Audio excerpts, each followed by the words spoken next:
Hello, beautiful people, and welcome back to the Playmakers Corner podcast.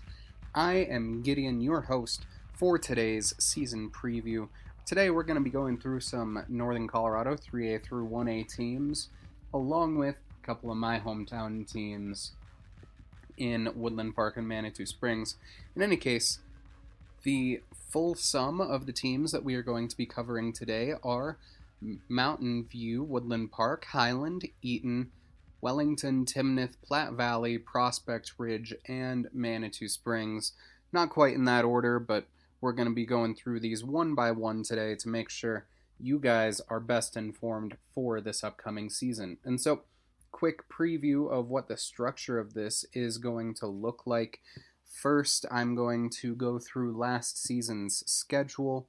Then I'm going to talk about key departures that are basically just the players that this team is losing, either to graduation or to transfer. Not very many transfers I'll be talking about, but there are a couple. And then I will be talking about their key returning players before predicting their upcoming season schedules. So, with that out of the way, I'm going to start us off with the Mountain View Mountain Lions. Last year, the Mountain Lions, in retrospect, had one of the toughest schedules in the state overall. They faced 8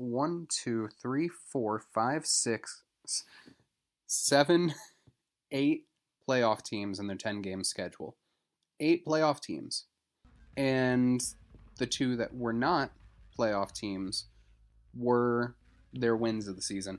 The Mountain Lions went 2-8. I was there for their game against Green Mountain, but moving back a little bit, first they lost to Riverdale Ridge 7-39 to open the season, lost to Loveland 7-28, then lost to Green Mountain 0-49, 42 points on the first half alone.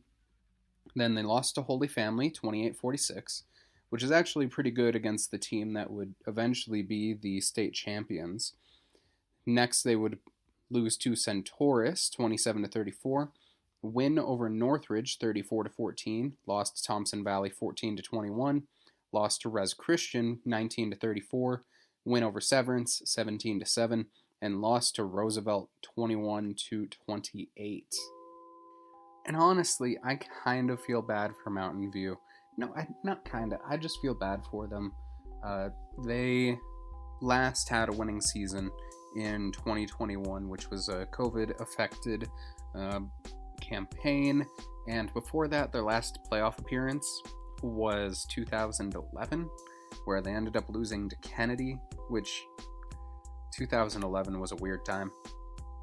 But in terms of the players who tried to get them back to that playoff hunt, they're actually losing not very many of the key pieces. They are going to be losing starting quarterback Bergen Roth, who was a quarterback. Again, he had 800 pass yards, 9 tutties to 8 picks, 450 rush yards, and 5 rushing touchdowns. Then you have Anthony Herrera, who was a linebacker with 102 tackles, 8 of which for loss, 2 sacks, a pick, and 2 pass deflections. Lucas Sanchez, who had 26 receiving yards and a touchdown, but more importantly, 68 tackles and 2 sacks. Cooper Lubiani, who was a kicker with 46 tackles, 7 pass deflections, and went 3 for 4 on PATs, 1-on-1 on field goals. You have Tyler Klusman, who had 39 tackles and 2 deflections, and James Jones with 24 tackles. In terms of key returners, top man is going to be Keegan Amons on offense. He had almost 800 rushing yards with 3 touchdowns last year, 100 receiving yards and a tutty, 12 tackles, and 2 for loss. On the line, you're going to be dealing with Spencer Baranovich. He is an offensive and defensive lineman as a senior who is 6'2", 270 pounds with 23 tackles last year. Looking to be an all-conference, potentially all-state selection if he plays his cards right. After that is going to be the wide receiver / punter, Derek Parker, who, honestly, Northern Colorado is stacked when it comes to punters between him and Alex Kolchak. Parker had 214 receiving yards and 3 touchdowns last year, but by the time they they finally figured out that he should be punting in Game 3. He, from that point on, had 730 punt yards with 43-yard average. Yes, a 43-yard average on his punts, which he was like half a yard short of being all PMC last year. Next up, though, is going to be the next up guy at quarterback, Cam Frost. He's going to be a junior this year with 196 pass yards and 4 tutties to 2 picks last year. Then you have Jaden Seville with 50 tackles and 2 sacks last season. Barrett Plews with 55 tackles and 4 tackles for loss. Trent Lawson, who had 80 rush yards, 120 receiving yards, 2 touchdowns through the air, 61 tackles, and a pick. You have watch list defensive end, Tyson Mayers-Benz, a senior 6'3", 210 guy. He's also a tight end, so 188 receiving yards and a touchdown with 64 tackles, 5 for loss, 4 sacks, 9 hurries, which is kind of crazy, and 3 deflections. KC Mendoza, who's a DB with 68 tackles, 2 picks, and 8 deflections. And Blake Strom, who had 241 receiving yards and 5 touchdowns in only 7 games. So if he has a healthy season, he could be solid. Looking at the schedule, the Mountain Lions' record last year, as I said earlier, is deceiving. They were a lot closer games, especially in conference, than one might assume. And they ended top 20 in RBI. So they were pretty close with a few of these high-caliber teams. And of their league losses, only one was by 2 scores, and that was the 15-point loss to Res Christian. Mountain View benefited highly from the Burlington effects last year, but this team did trend up towards the end of the season. And so this year, we have Greeley Central, which, in the process of recording this, which, by the way, is July 10th of 2024, I have discussed, well, between this one and my previous episode, I've discussed Greeley Central 3 or 4 times, and my view is that they are pretty bad. The Wildcats are only really keeping Carlos Cardoza, and even before that, they had no real direction. If you lose to Greeley West, you're not in good shape. Assuming that the returners from Mountain View progress like I believe they will, I think the Mountain Lions will take this one. Loveland, however, I think will be a different beast than they were last year, and they're next up on the schedule. The Red Wolves were coming off of a strong playoff season. They're losing Trey Olson, Caden Stansbury, and Derek Sandoval. And even though they're losing those guys, I don't think that'll lose them this game. Trey Olson did score the first 15 points for Loveland last year, but I think this will be a 1 or 2 possession game with Loveland coming out on top. Most of Mountain View's top tacklers from this game last year will be returning, and the thing is, I don't know who on Mountain View will stop Zane D'Souza, but I think without Trey Olson and Stansbury, this team will be weaker, but I'd give it to Loveland more often than not, far more often than not. Next up is the Mountain Range Mustangs, which they're a squad that has only had 2 winning seasons in the Max Prep era since 2007. They have a brand new head coach and are coming off a 4-6 season, but those 4 wins came off of some of the worst teams in 4A and 5A. Teams that I think even Mountain View would have beaten last year, like Greeley West and Boulder.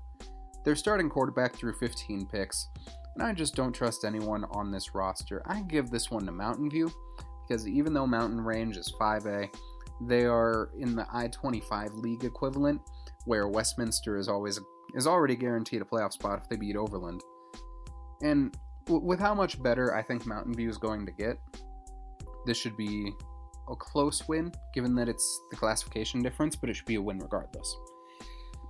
Next up, though, they have Wellington, which will probably be a loss. The Eagles were one of the most unstoppable teams in 2A last year, with Tanner Gray and Travis Peoples for the full season, and Cash Altschwager at the end, but Peoples was our Coach of the Year, and Gray was an MVP finalist. I have them going almost undefeated with one of the toughest schedules in the state, and I don't think anybody but Spencer Baranovich is unstoppable on Mountain View for Wellington. Wellington has some really, really strong guys, though. So I do not put it past them to actually be able to stop him now that I think about it, but I don't think Mountain View will be able to keep up with that. Next up is Gateway, who, they're like Mountain Range, but in 4A and with a good player. AJ Sosif, probably going to be one of the best linebackers in 4A next year, but this team only beat Hinckley, Palmer, and Thornton. They didn't even beat Liberty last year. They're also losing their quarterback, 1,000-yard rusher, top receiver, and top 2 tacklers. The only real guys of consequence the Mountain View is losing are Bergen Roth and Herrera. I think Mountain View should win this one. AJ Sosif will probably have a good game, but one good linebacker does not a team make, Next up is Fort Morgan, who are in a very similar position to Mountain View. They weren't good at all last year, but they were able to hold it tight with good teams and retain a lot of good talent. I think this game will be close, and whoever wins this game may make a push for the playoffs. I give the slight edge to Fort Morgan, though. JJ Marquez has had that quarterback job locked up for the past year and a half, and he's faced off against some really good talent. And while the Mustangs have seldom won those games, he has gained some crucial experience. And Cam Frost only started really playing in the second half of the season last year. He'll be the quarterback moving forward, but I anticipate some first-year starter mistakes. I think Mears-Benz and Baranovich will cause problems, but those two will be the largest on the field because Fort Morgan lacks size. But I could definitely see Marquez getting pressured into some costly mistakes, but it's too close to call right now. I give maybe a 5% edge to Fort Morgan. Then we have Thompson Valley, which is another game that I think Mountain View will lose, but only by a score. The Eagles are losing Riley Suarez, who did a lot of heavy lifting last year, along with Marco LaPierre, who's a D1 athlete regardless. Outside of that, though, they're keeping just about everybody that made a significant impact. Many other defensive guys, O-linemen, Garrett Hendrickson, and there are understandable concerns about the Thompson Valley offense, but I think their defense is going to be cracked, and so I give this one to, and I'm not sure Mountain View will be able to outwit that defense, so I give the edge to Thompson Valley here. Then we have Pomona, who is making the rare 2-class drop, and during Severance's preview, I said that the Panthers would probably beat Severance, but be beaten by most of the rest of the conference. And I think this counts as the rest of the conference. In the Battle of the Big Cats, Pomona's absolute lack of a passing game will hurt them. With Baranovich and Mears-Benz, and Pomona's lack of size since the departure of Aaron Carras, I see nobody on this squad that consistently open the lanes for Panther running backs. And with the layers of Mountain View's defense, I don't think guys will be able to get very far past that line if they can at all. I think Mountain View will probably prevail by a score or two. Then we have Severance, who, they're losing the Hoffman brothers and Brady Varney. Basically everybody except Pennick, Ian Pennick, and some defensive guys.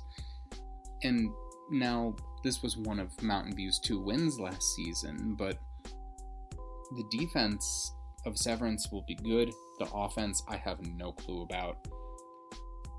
Something tells me this is going to be a close game, and Ian Pennick is hard to stop, but it'll be a tough game for both sides.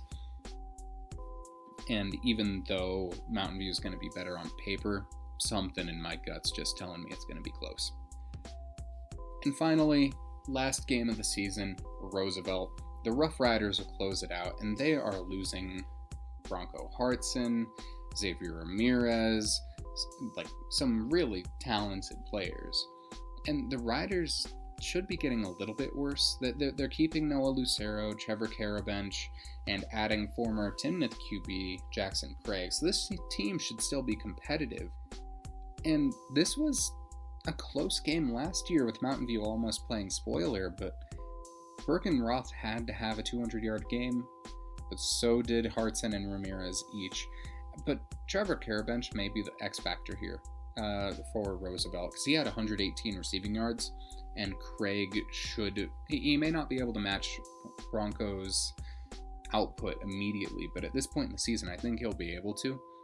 And the defensive improvement for Mountain View may be able to pull them through, but I think next year, with losing what Bronco and Xavier brought to this team, it may be a bit of a rebuild year and an improvement year for Mountain View.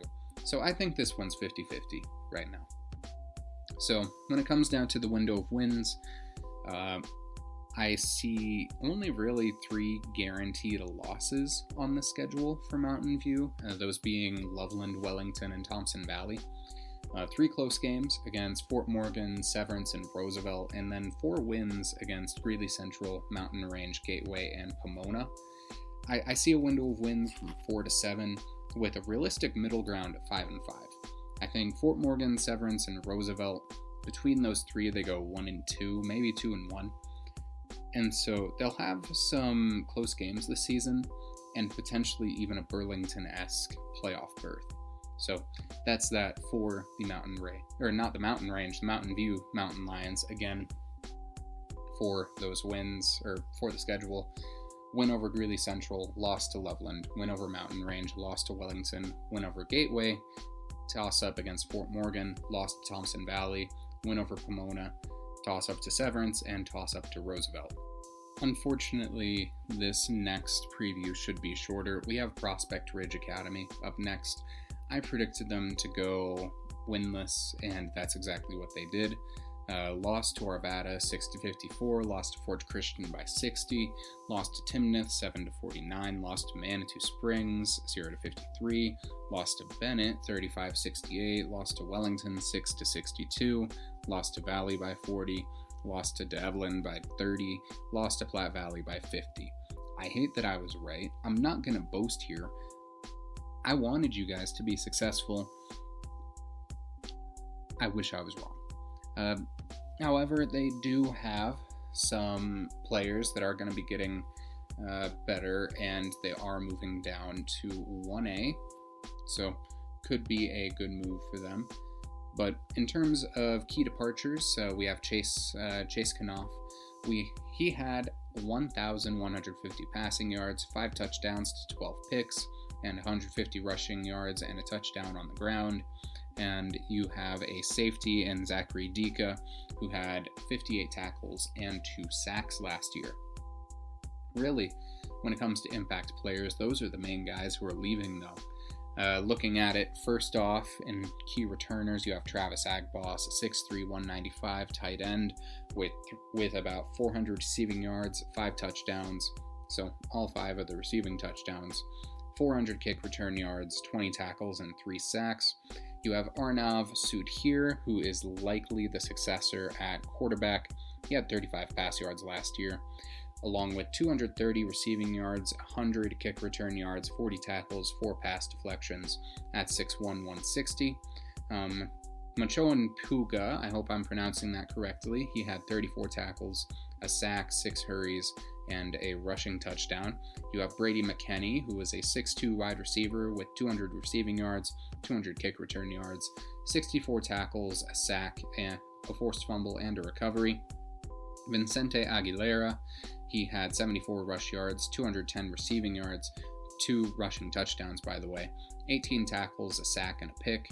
Isaac Rodriguez is up next. He had 11 tackles and a pick.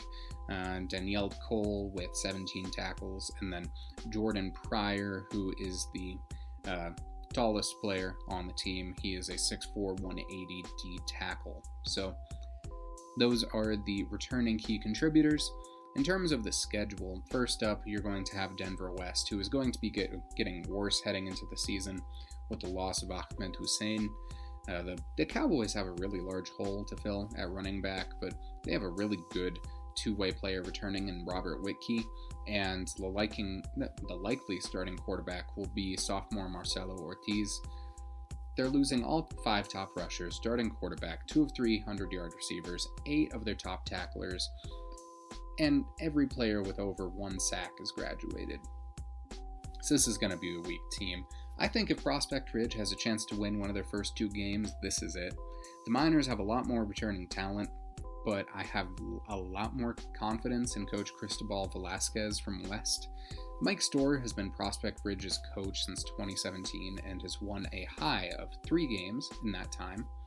Velasquez had a winning record in his first season, which was just last year. So I think these teams will be evenly matched this year due to Prospect Ridge's hopeful rise in talent and Denver West's coaching. Then we have Manitou Springs, which first I will disclose I am an alum of Manitou, graduated in 2022. I do my best to disregard my biases and relationships with people there, but even with my biases disregarded, I think this is a pretty clear loss. Manitou 50-pieced Prospect Ridge on homecoming last year and somehow scheduled this matchup for homecoming again this year. I don't know how they did that. Manitou are keeping their top receiver, rusher, tackler, and have a quarterback lined up and ready to go. The Mustangs consistently beat teams on this level, and I think this will probably be a win. I don't think it'll be quite as bad as last year. Something like 42-27, I think, is reasonable. But Manitou should probably win this game. Then we have Jefferson, who are going to be the first 1A team that Prospect Ridge will play as a new member of the class, and they are hard to gauge. Jefferson have some of the best self-reported stats in the state, but they have gone 2-7 for 3 years in a row. Their only wins last year were against Clear Creek and Sheridan, 2 of the worst teams across all classifications, but they're returning a lot of talent. The only quarterback who registered a snap, all rushers, all receivers, and apparently all top 11 tacklers. These teams haven't shared many common opponents, but it's really hard to gauge who will come out on top, but both have been on the bottom end of their classes and are returning a lot of starters, so I think this one's a toss-up, similar to Denver West. Next up is Roaring Fork, which, if this game happens, should be a win. The Rams are having the definition of a rebuilding year. Due to low numbers, they didn't play last year, but some of their best players had to go to Glenwood Springs and may have to stay there. The only players committed or confirmed to return under their new coach are quarterback Hunter Knoll, Balaram Koss, and Zach Bullock. And for some of the new starters and players, this will be their very first experience in the blue and gold for varsity. Roaring Fork is not likely to be very good this season, and a lot of the players that they would have had last year graduated. So I think Prospect Ridge probably wins this game, largely due to Roaring Fork's lack of varsity experience. And while they're not the biggest team ever, I think they have more size than Roaring Fork does, at least according to Max Preps. Then we have the Pinnacle, which should probably also be a win. The Timberwolves forfeit their last game and only won by forfeit against Sheridan last year. Of the games they played, they didn't lose by less than 40, which Prospect Ridge somehow has beat. Omar Torona's Yara should help make this team better, but the Timberwolves will probably be a little bit better with guys like Yara and Emmanuel Salazar Acosta, but I think their year will be in 2 or 3 years. Prospect Ridge is keeping most of their roster and are coming off a season where, while they went winless, they at least came within three possessions of a win. I give this to Prospect Ridge. To open the league play, they will also have to play fellow 1A newcomers Forge Christian, which will likely be a loss. When the Fury and Miners played last year, Prospect Ridge got 60-pieced. The only real player that graduated from Forge Christian was Will Reed, and Forge will probably be a top 20 team in the class next year, probably playoff team. I give this to Forge Christian. After that is Platte Canyon, which are another tough team to gauge. The Huskies went 8-2 with one of the weaker schedules in the state last year, and they're losing a lot of guys like Ian Twiddell, Cameron Scooge, and Gregory Oramus. They do have a good coach in Lance Gunkel, but you can always count on the Husky defense being strong. But I think this one will probably go to Platte Canyon with that defense, but I could see this being a one-possession game or even a potential upset. Then we have Denver Christian, who they've had 2 straight 4-5 seasons, and they only had 24 players on the roster last year, and they're losing 5 of them.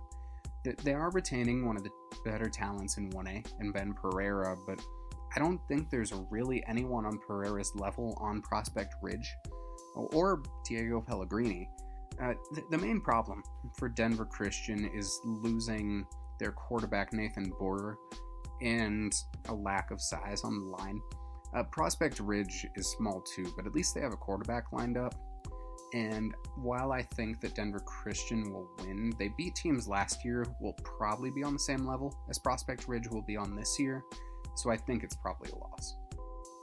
Then, to close it up, we have Flatirons Academy, who, another team coming off a 4-5 season, but they should be much better next year. I mean, the Bison are losing basically no impact players.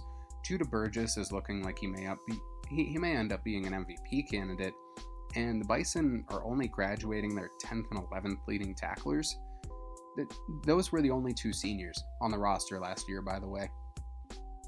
And so I think the Bison will be fighting for a playoff spot, and that this will be a loss for Prospect Ridge. And so looking at this season as a whole for Prospect Ridge, I think that this season may, keyword may, end up as the best in Prospect Ridge Academy history. This isn't saying much, but it's a step for the program. I can see close games with Denver West and Jefferson, wins over Roaring Fork and the Pinnacle, and losses to Manitou Springs, Forge Christian, Platte Canyon, Denver Christian, and Flatirons Academy. Again, that is toss-up with Denver West, loss to Manitou, toss-up with Jefferson, wins over Roaring Fork and the Pinnacle, losses to Forge Christian, Platte Canyon, Denver Christian, and Flatirons Academy.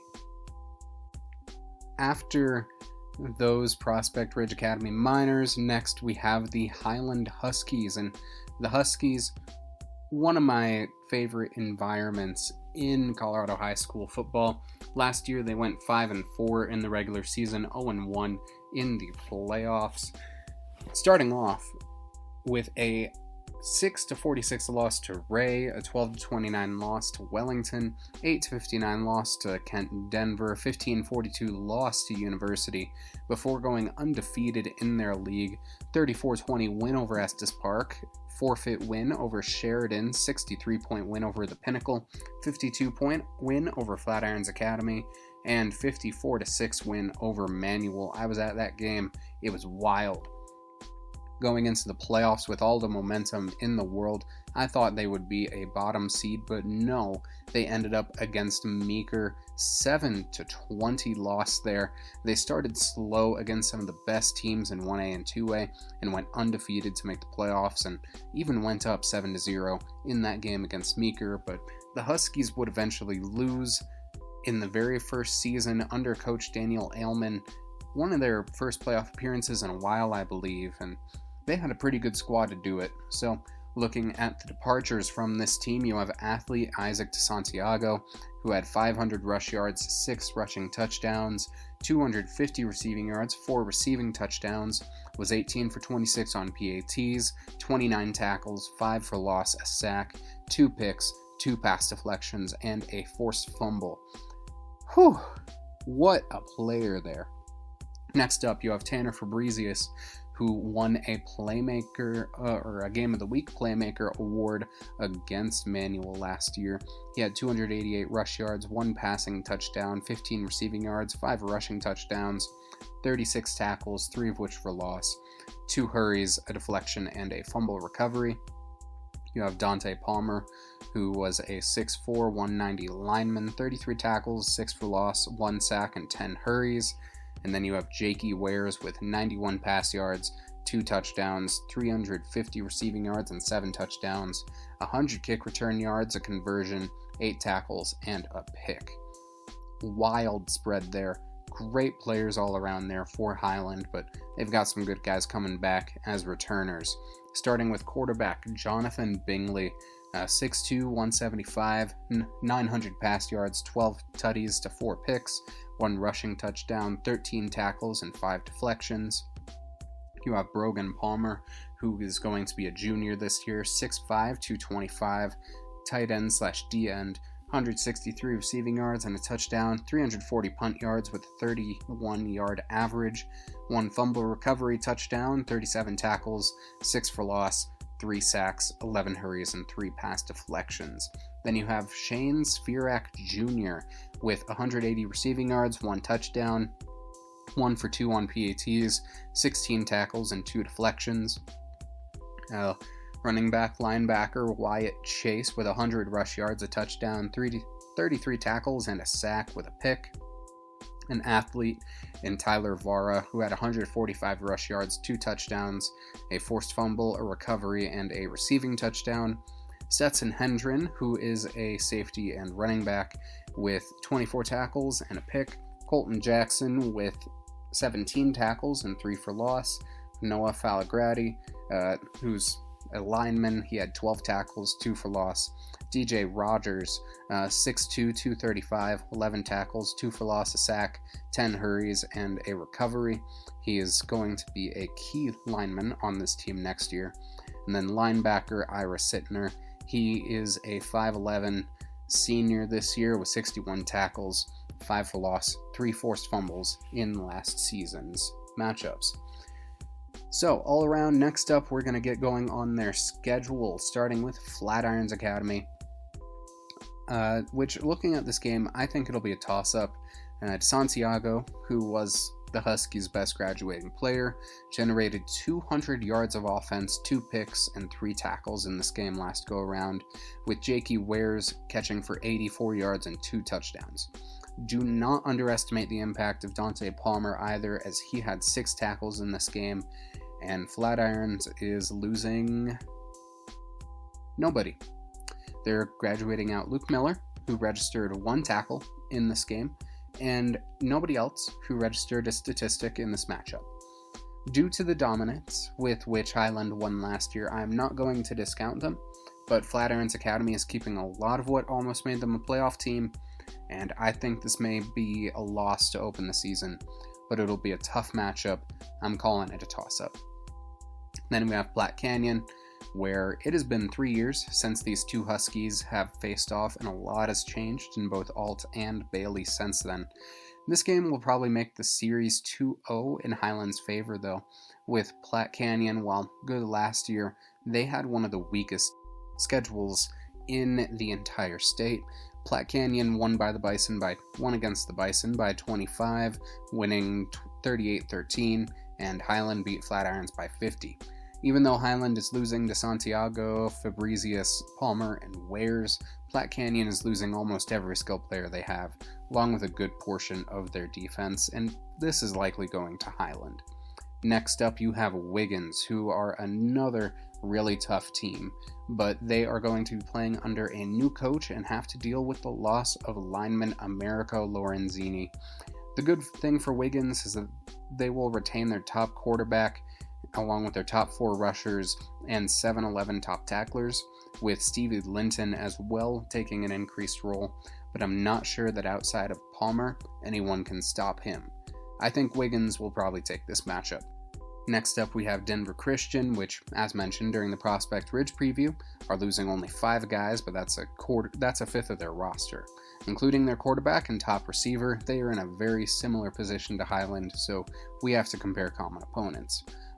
Both played Estes Park last year, where Denver Christian actually lost by double digits, and Highland won by double digits. The only solid team that Denver Christian beat last year was Middle Park, and everyone else they defeated were in the dregs of 1A. I give this to Highland, since even though they are losing similar production, I think the Huskies have a much higher floor. Next up, we have Bennett, who every single person knows what Bennett is going to do, and when I say every single person, I mean every person that knows a single thing. The Tigers went 1-8 last year and are losing star running back Tristan Kronk. The only player on Bennett I am concerned about is Samson Jennings, and at this point in the season, every variation of the 6 plays they run will have been used. I give this to the Huskies. Entering league play, they will have a rematch of last year's league championship with Manual. The Thunderbolts are losing quarterback Cartail Dickey, receiver Diamante Maynard, Fort Lewis commit Miles Johnson, every 60-yard rusher, every 75-yard receiver, and 4 of 5 top tacklers. As Highland won decisively last year, I think the Huskies should probably take it again. I hope this one's a little bit calmer all around, I'll say that.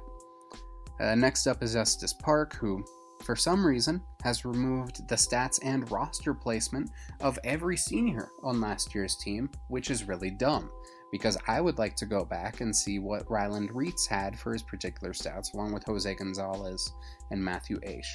But for some reason, I guess they didn't think that was valuable information. The Bobcats are in a tough spot, and obviously something's going on over there. They're losing some of the top skill positions in 1A. I think Highland wins this much more often than not. Before we have Jefferson, which is tough to decipher. I mean, as I said during the last preview, the Saints have some of the best self-reported stats in the state. They retain their quarterback, top skill guys, top tacklers, everyone who got a sack, everyone with a pick. But there's only 18 players on the roster. Highland has a strong football culture. I think that even if the players for Jefferson progress as would be anticipated for their stats and age, the odds that they have the attrition to make it past Highland at this point in the season are low. Before finally, we have what I think is going to be the league championship. It's probably going to be between Highland and Platte Valley. The last time these two teams faced was in 2005, and that result doesn't matter for what we're looking at right now. There are players on both teams that will be younger than the last time these two played. The Broncos were a fringe playoff team these past couple of years in 2A, and only one of these teams can make the playoffs, really. I mean, the Broncos are losing Josh Eagleton, Howdy Johnson, Preston Hoffer, Bryant Beeman. This will be close. Those are good players. I don't see very many guys on Platte Valley stopping Brogan Palmer, but I think this is where the loss of DeSantiago will hurt most. Talon Short is going to have some open holes due to Wyatt Ehrlich, and he's much faster than anyone I've seen on Highland. Losing DeSantiago deprives this aspect of a veteran running back from them, and someone who is even close to that speed level, and I'm not sure if the other aspects of the returning offense can make up for that. I give the slight edge to Platte Valley here. I think even if Highland loses this game, if they keep it close, they could be a playoff team. I only see likely losses against Flatirons Academy and Wiggins, with likely wins against Platte Canyon, Denver Christian, Bennett, Manual, Estes Park, and Jefferson. That's still 6 wins. And this season comes down to Game 9. I don't see the Broncos losing to anyone in this league but Highland, and I don't see the Huskies losing to anybody but the Broncos. I think this is a window of wins between 6 and 7 with a potential playoff berth. I think I can't call that right now, but I think until that Platte Valley game, they're going to be 6 and 2, and that last game is for all the marbles. After that are Eaton, which I'll say it, I think I predicted last season well for them. And this season is going to be rough. Last year they went 6 and 3 in the regular season, snagging I think it was like the 14 seed, and ended up going 2 and 1 in the playoffs. So started off with a 7-14 loss to the Classical Academy, 6-20 loss to University, 48-12 win over Platte Valley, 34-33 win over Severance, 50-7 win over Steamboat Springs, 43-16 win over Fort Lupton, 7-34 loss to Berthoud, 24-7 win over Forge Christian, 34-12 win over the Academy to end the regular season. Heading into the playoffs, a 31-28 win over Kent Denver, 17-14 over Pagosa Springs, and a 15-24 loss to Rifle to end the season. who were the eventual runner-ups. This was a Final Four game.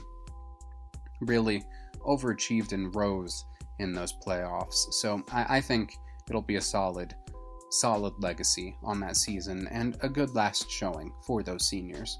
Speaking of those seniors, first up we have running back D'Angelo Rosas. He had 850 rush yards, 8 touchdowns, 37 receiving yards, and 11 tackles. Gunnar Duncan is up next with 340 receiving yards, 35 tackles, 3 picks, and 1,050 punt yards. Then we have Benson Hood, who had 160 rush yards, 400 receiving yards, 6 receiving touchdowns, 440 kick return yards, 53 tackles, a sack, 3 picks, and 7 pass deflections. Joey Bliskowski, who had 150 receiving yards, 1 touchdown, 62 tackles, and 2 picks with 76 interception yards. Alex Lloyd, who had 260 receiving yards and a touchdown. Preston Smith with 38 tackles, 6 for loss, 5 sacks, and a blocked punt. Zach Maskey, he had 134 tackles with 2 for loss and 5 hurries with 3 deflections. Aiden Adams with 146 punt yards, 88 tackles, 1 tackle for loss, 1 pick, and a forced fumble. Jacob Benavides with 80 tackles, 4 for loss, and 3.5 sacks. Cade Gentry, who had 260 receiving yards, 4 touchdowns, 240 kick return yards, 40 tackles, 3 for loss, 1 sack, 3 picks, and 4 deflections. And then Garrett Garrison, who was a 6'3", 260 offensive and defensive lineman. In terms of key returners, we only really have a few key guys. Cooper Nider, a cornerback, with 145 tackles, 4 interceptions, and 4 sacks. He was a Defensive Playmaker of the Year honorable mention last year. Quarterback Connor Davey, a 6'1" senior with 18 touchdowns to 13 picks last year. He had 1,630 passing yards, by the way. 450 rushing yards, 4 touchdowns, and a conversion. You have Liam Whalen, 150 rush yards, 3 rushing touchdowns, and 15 tackles. Andrew Lloyd had 60 tackles, 6 for loss, and 4.5 sacks. Cal Sidwell with 54 tackles, 2 for loss, and 2 sacks. And then an incoming sophomore that they may appreciate is Austin Bright, a defensive end, 6 foot, 220. Could be a major player for this team next year. Looking at their schedule, they do only have 4 games officially listed, but based on that, we do need to add in Res Christian, Berthoud University, and Platte Valley as league games. So starting with the games they have scheduled, first of all is the Classical Academy, which is likely to be a very tough first game. The Titans have some great returning talent, but they're also losing some good players as well. They're graduating out their top 3 receivers, but almost the rest of the offense is staying, and even though they're losing 5 of their top 12 tacklers and their top secondary threat in Jaron Texer, TCA is keeping a lot of the playmakers from Titans' win against Eaton the last go around, while Eaton is losing their top 2 rushers, top 3 receivers, and tacklers 2 through 6 in that game. I think that TCA probably takes this one for the reason of retaining more playmaking talent. Pueblo Central is up next, and that is going to be an interesting game. I'm planning on being there as of right now because the Wildcats are gaining some wild cards in Zion and Simon Salvo, who, well, it's spelled Zimeon. I'm not fully sure how to pronounce it yet, but he is a 6'4", 250 linebacker from American Samoa, and his brother is 6'7", 300, evidently. And so they'll also be returning running back Amari Brown, who, if he is healthy, should be a top back in the state. The main losses for Central will be Michael Montoya and Chris Bajorquez, but the Wildcats are losing a lot of their points, and even with the Salvo brothers, that will be tough to replace. I do think that this will be a close one, but I give the slight edge to Central. The Wildcats are going to have multiple players over 6 foot and 240 pounds, and that's not something the Fighting Reds can say. Eaton has a size problem right now, and with the loss of skill position players like Rosas, this is going to be a struggle this season. Central has a slight edge in skill players and size, and while Eaton's coaching is elite, I think that with this point in the season, Pueblo Central comes out on top. Then they will be going from a 3A matchup to a 1A matchup, playing Platte Valley. And while the Broncos have some losses on the defensive and offensive sides, they do have some really good players coming back. From this game last year, Eaton is losing their top rusher and scorer along with the top 2 receivers. They also lose their top 2 tacklers from that game, while Platte Valley keeps their top rushers and quarterback, but not any of their receivers. Like Eaton, they have their QB coming back, a good RB, some catch makers, but unlike Eaton, they keep a top lineman. Wyatt Ehrlich does not have an obvious peer on Eaton, but I know the Reds have some top-notch coaching. I think this will be a fun matchup and a very close one, but I think it's a toss-up. Berthoud, on the other hand, was one of the best teams in the state last year. The Spartans have improved every year under Coach Corey Tickner and actually beat Eaton last time around. The problem is that Berthoud is also losing substantial talent, from the Larson brothers to Darren Davidson, who threw no interceptions over the course of the season, to both of their 110-plus tackle linebackers. They are losing quite a bit. They retain some good talent as well, but I think Berthoud should be a playoff team again next year, and that Eaton is losing a lot of good players. I think that even without guys like Mann, Davidson, and the Larsons, the Berthoud offense still has a lot of weapons, and the secondary will be stacked. I give this to Berthoud. After that is Wellington, who is a very tough team to gauge. The Eagles aren't losing any players and are coming off an undefeated regular season. They had some trouble in the playoffs, but they have a much harder schedule this go around, and the thing is, I think this is one of the highest ceiling teams in the state, with both Cash Altschwager and Tanner Gray. I don't know if Eaton has anyone on Cash's level, but I know that Gray does not have a peer on the Reds roster. Further, Travis Peoples is one of the top coaches in 2A, so the coaching battle will be equally interesting. I know that Nider will be the direct assignment for Altschwager, but outside of that, Wellington has multiple offensive playmakers that I don't think Eaton has an answer for. I give the edge to Wellington since I think there are too many players that Eaton doesn't know how to counter, but Eaton has the coaching to keep it close. I think Wellington wins by a score or 2. After that is Resurrection Christian, who are a tough read. They're returning to 2A after a successful yet disappointing stint in 3A, losing Mesa commit Will Reeves and their 3 top tacklers, including Christian Seamer and receiver Grant Appleby. The Cougs are losing every player with double-digit yards, but keep quarterback Jackson Pazanka and leading rusher Hunter Hansen. I think the Res defense will be stretched without some of those really heavy hitters, but with the amount of sluggers that Eaton is losing, I'm not confident about them either. Both teams are pretty even in what they've lost and retained, so I think this is a toss-up right now. University is yet another good team, but they're losing both quarterbacks, 4 of 5 top rushers, 3 of 5 top receivers, and like Eaton, they're losing a lot of their defense, 7 of 11 top tacklers. This is once more going to be an interesting game. University won by 14 last year, but with Caleb Tejada, who caught 4 picks. Giovanni DeSantiago, the tackle leader, and Jacob Cruz, the top rusher. This is a game that Eaton struggled with last year, and with the talent that University has lost, I feel bad saying it, but this is another toss-up. And then to close the regular season, we have Valley, which is almost certainly a win.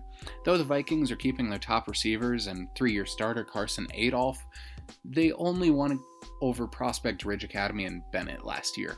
In the shared opponent of Berthoud, Valley lost 41-0, while Eaton lost 34-7. The Reds may not have won, but they performed better. Plus, this was early in the season where they hadn't figured everything out, and they were not close to playoff form. Valley has had their identity established for many years, and that's as good as I think Valley would get. It should be a win. Ending it out, Eaton is a weird team. They're coming off a Final Four run, but they're losing a lot of experienced players that generated that magic. A lot of the games this season will be variable, and a lot of spots need to be filled. It comes down to how 3 or 4 players perform. I think of the 8 games that are on the schedule, there is a floor of 1 win at the absolute worst. I think there are like losses against TCA, Berthoud, and Pueblo Central, and probably Wellington as well, with close games against Res Christian and University. I think of those 2 games, a 1-1 record is likely. Honestly, I see a window of wins with the current schedule anywhere from 1 to 4 based off of the current schedule. If they add another game, I'm not seeing it as of July 10th, but that's what I have so far.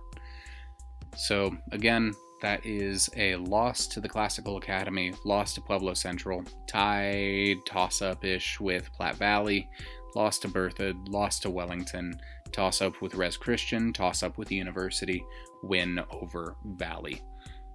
So, after that we have the Platte Valley Broncos. Platte Valley started off the season with an 0-14 loss to Kent Denver, a 22-13 win over Weld Central, a 12-48 loss to Eaton, 22-15 loss to Wiggins, 22-12 win over Devlin, 28-20 win over Valley, 28-6 win over Bennett, 7-26 loss to Wellington, and 55-7 win over Prospect Ridge Academy, going 5-4 on the season and barely missing out on the playoffs. If they had won that Wellington game, they would have been in. In terms of key departures for this Platte Valley Broncos squad, we start with Howdy Johnson, a 3-year starter who unfortunately did not have a good year. He had 200 pass yards, went 0 tutties to 6 picks, 170 rush yards, 2 rushing touchdowns. All around, unfortunate season for him. I hope he's doing well, and I wish him all the best moving forward. Then we have Josh Eagleton. He had 160 rush yards, 4 rushing touchdowns, 265 receiving yards, 4 receiving touchdowns, 96 tackles, 11 of which were for loss, 1 pick, 1 forced fumble, 208 punt yards, and 2 conversions. Preston Hoffer with about 200 receiving yards, 1 touchdown, 26 tackles, a pick, and 2 deflections. Bryant Beeman, who had 140 receiving yards, 160 tackles with 17 for loss, 4 sacks, and 3 picks. Julian Marquez Salazar with 106 receiving yards, 570 kick return yards, 1 rushing touchdown, 1 kick return touchdown, 68 tackles, 3 for loss, 4 deflections, and a forced fumble. And then Jackson Walker, who had 16 tackles and 110 kickoff yards.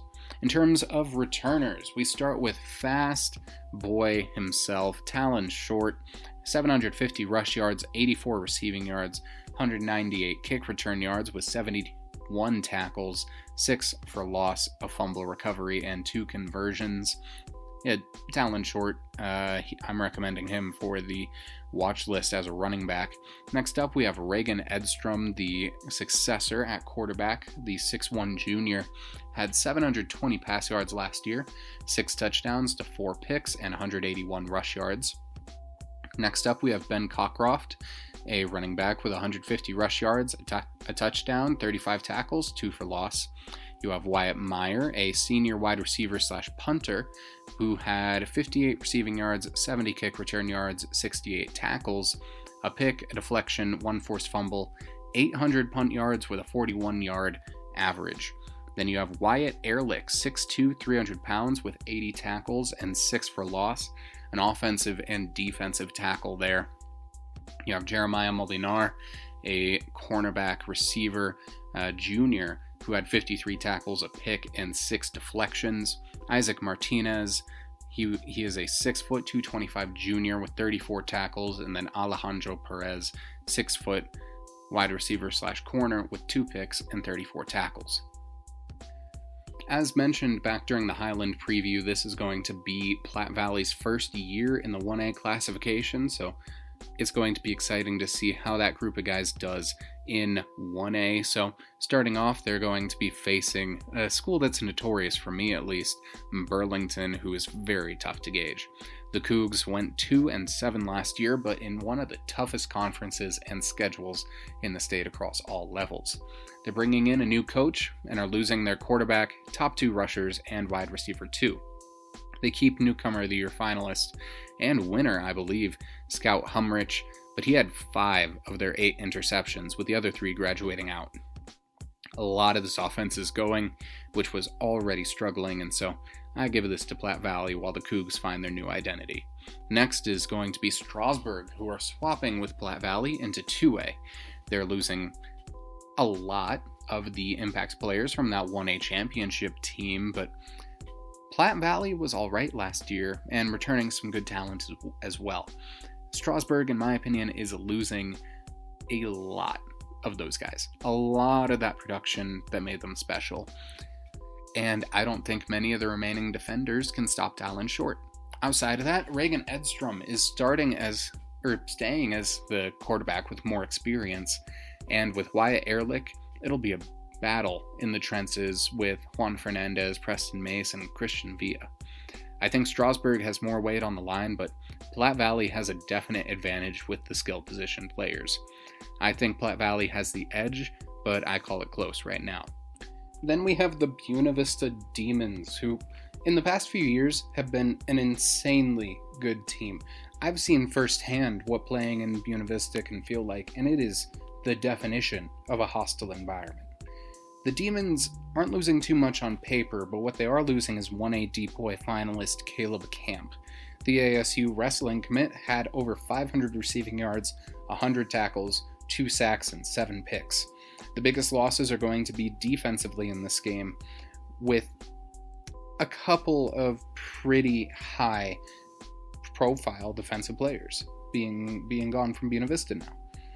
Elijah Flowers and Amon Wingo are among some of the better defenders in 1A, but all around, Buena Vista keeps their quarterback and top rushers. I think that with the drive, which amounts to almost 4 hours, the hostile playing environment, and the talent that both teams are keeping, it's probably going to come out on BV's side. I give it to the Demons about 65% of the time. Next up is Eaton, which we just covered. And now the Reds are losing a lot of good talent, like Gunnar Duncan and D'Angelo Rosas. From last year, the main damage dealers for the Reds are graduating out, and the top playmakers outside of the wide receiver room are staying for Platte Valley. The Broncos have a lot of good players returning, but this will be close. Eaton made a hell of a postseason run last year, and having cut your teeth like that has no small effect on the mentality and toughness of your players. Platte Valley doesn't quite have that yet, and the Reds have a fighting chance here, so I say it's a toss-up as of right now. After that, we have the Sterling Tigers. Sterling has a pretty bright future. With returning Newcomer of the Year finalist Hunter Hirschfeld, the Tigers also returned their quarterback, top 2 rushers, receivers 2 through 8, 9 of 11 top tacklers, among more. They went 4-5 last year, but only lost to playoff teams or fringe playoff teams in 2A. They also return almost insane amounts of their defense, along with 6'3", 280 lineman Logan Gray. If there's anyone on this schedule who can stop Wyatt Ehrlich, it's Gray. This is going to be a great game and one that may shape the future of both teams. This is probably going to be another toss-up, given the amount that both of these teams are bringing back. After that is Jefferson, which is the 3rd time I've talked about them. And the Saints have some great stats on paper, but those are not translating to wins. They keep most of their impact players, but Platte Valley keeps a lot of their guys as well. I think that in terms of performance, Platte Valley performed better against better competition, so I give this to the Broncos for that reason. Prospect Ridge Academy is next, and I already covered this during my PRA review, but the Miners were one of few winless teams in the state last year. They aren't losing much, but they weren't very good to begin with. I give this to Platte Valley. Manual is the next one.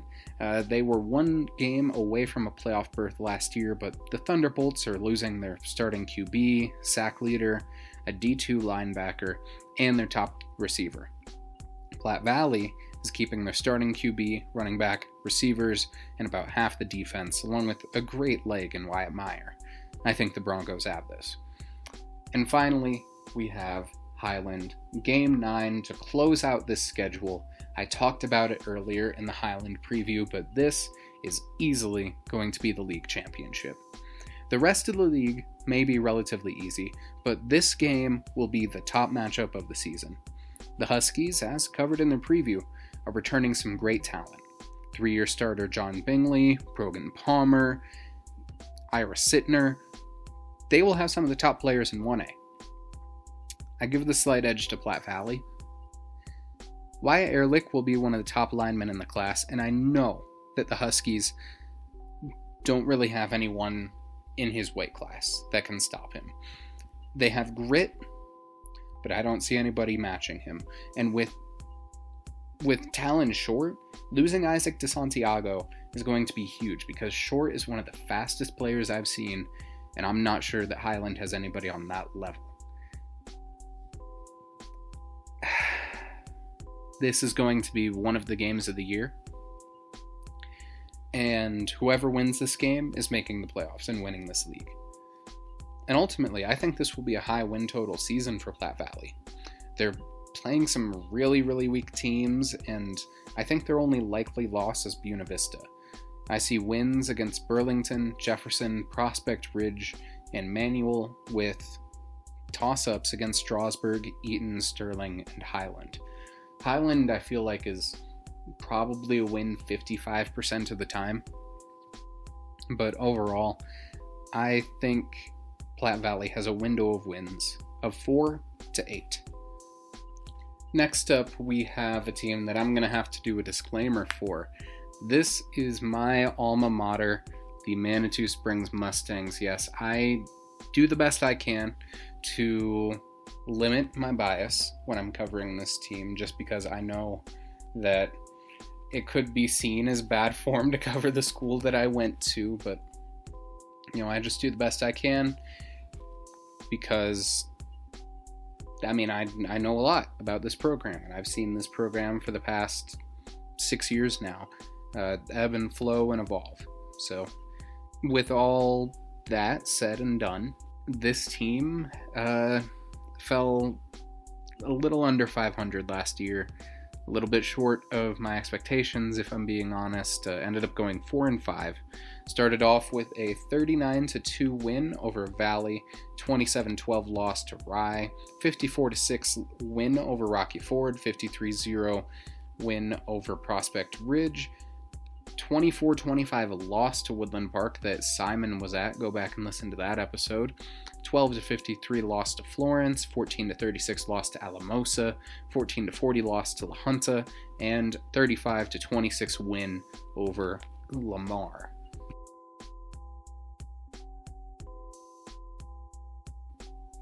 In terms of key departures, and looking at it, starting off, we have quarterback Nate Gensel. He was a 6'4", 220-some quarterback. He had about 1,225 passing yards, 15 touchdowns to 7 picks, 182 rushing yards, 7 rushing touchdowns. Yes, 7. 34 receiving yards, 1 receiving touchdown, and 2 conversions. You have Braden Dowling, the 2-time All-PMC selection, offensive and defensive line, 35 tackles, 11 for loss, and 4 sacks. He was injured for a couple of games of the year, so he only had 7 games played, but still a very good career from Dowling the Younger. Then we have Sam Fournier, the wide receiver / kicker, 384 receiving yards, 3 receiving touchdowns, 33 tackles, 1 pick. Donovan Ornalis, the wide receiver / D-end, 250 receiving yards, 29 tackles, 4 sacks, and 3 fumble recoveries. Then we have Gennaro Roldan with 2 interceptions.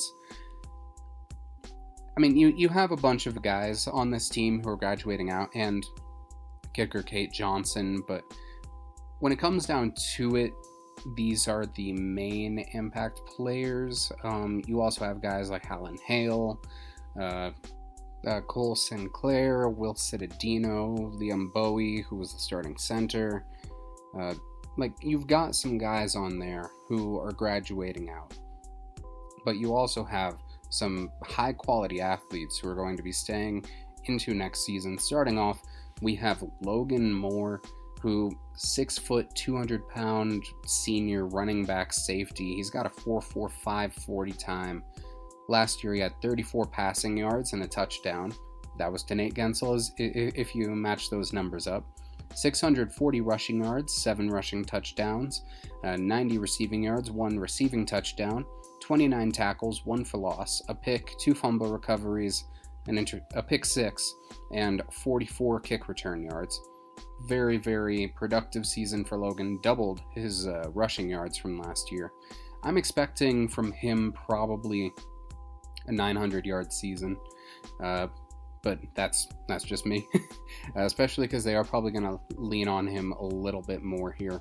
Next up, we do have Preston Rhodes, the wide receiver / DB, all-conference first-team receiver, by the way.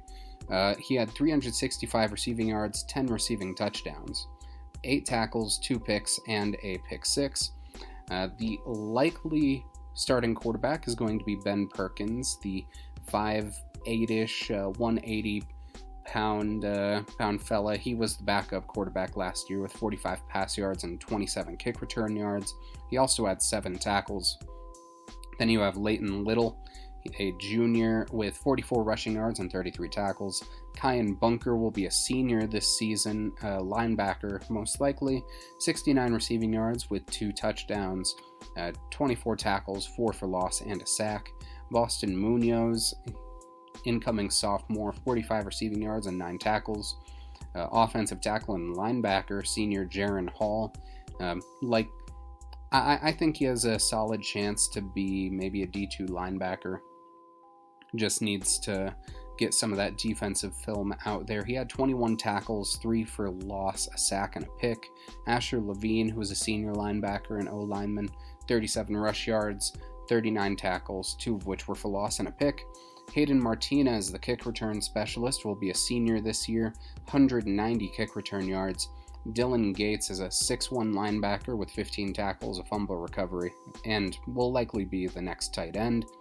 And then incoming freshman Cade Cunningham. What I know about this kid, he is 6'4", 225 pounds already as a freshman. And looking at some of his film, it is wild. He played basically every position in middle school, so it'll be interesting to see how he fits in on the high school level. And honestly, I have him as an early newcomer of the year, potential level guy.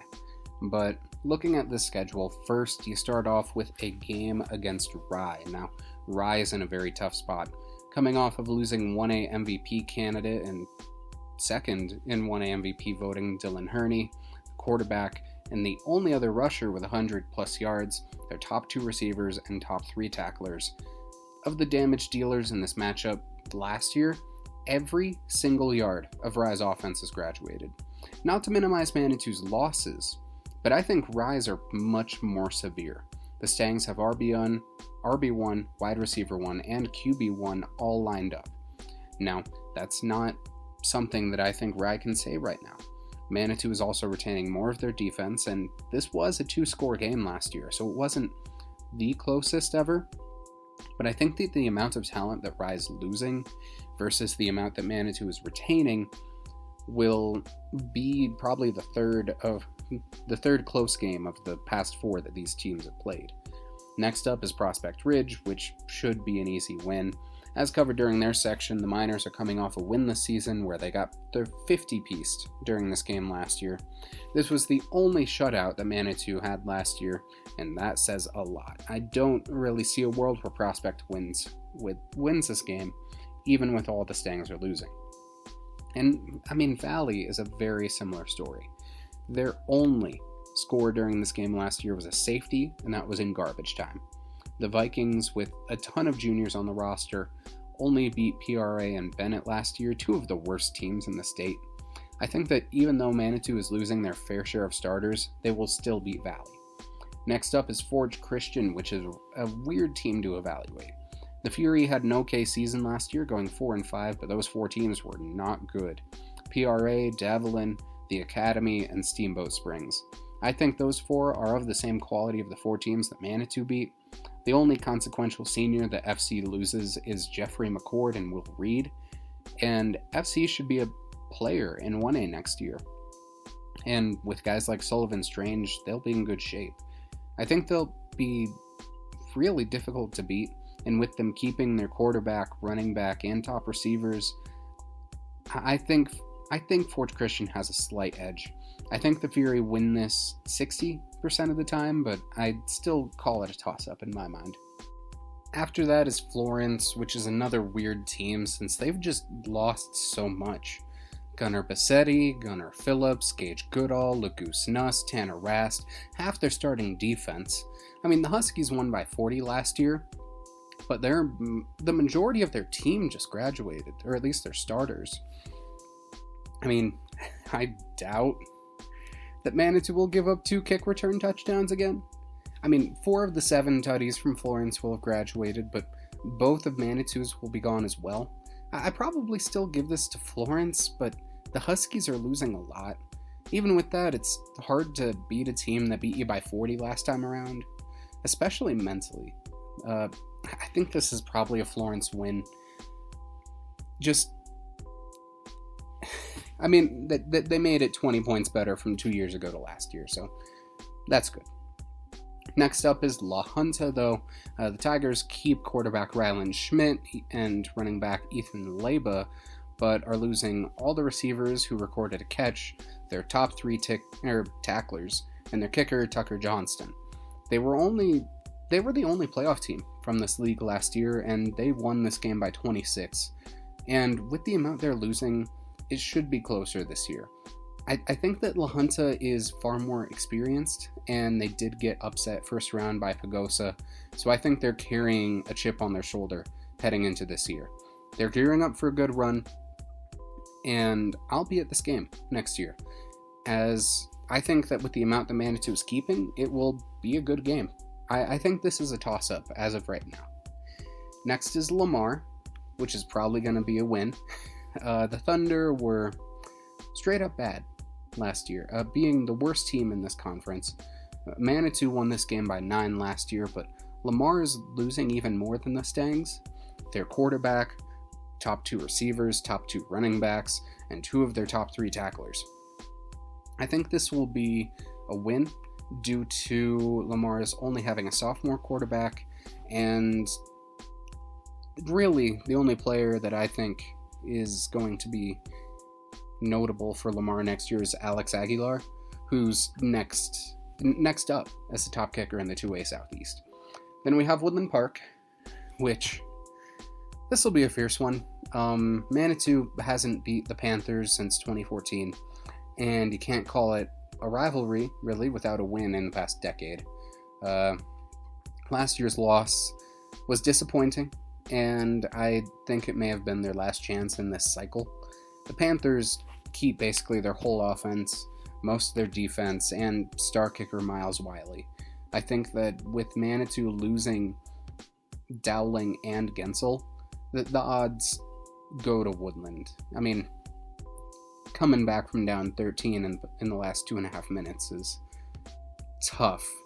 As a team who loses that game, it is mentally really difficult to get back from that. Next up, we have Banning Lewis Academy, and Banning Lewis would have been such a fun game last year. Skinner versus Dowling would have been amazing, but both of them are gone.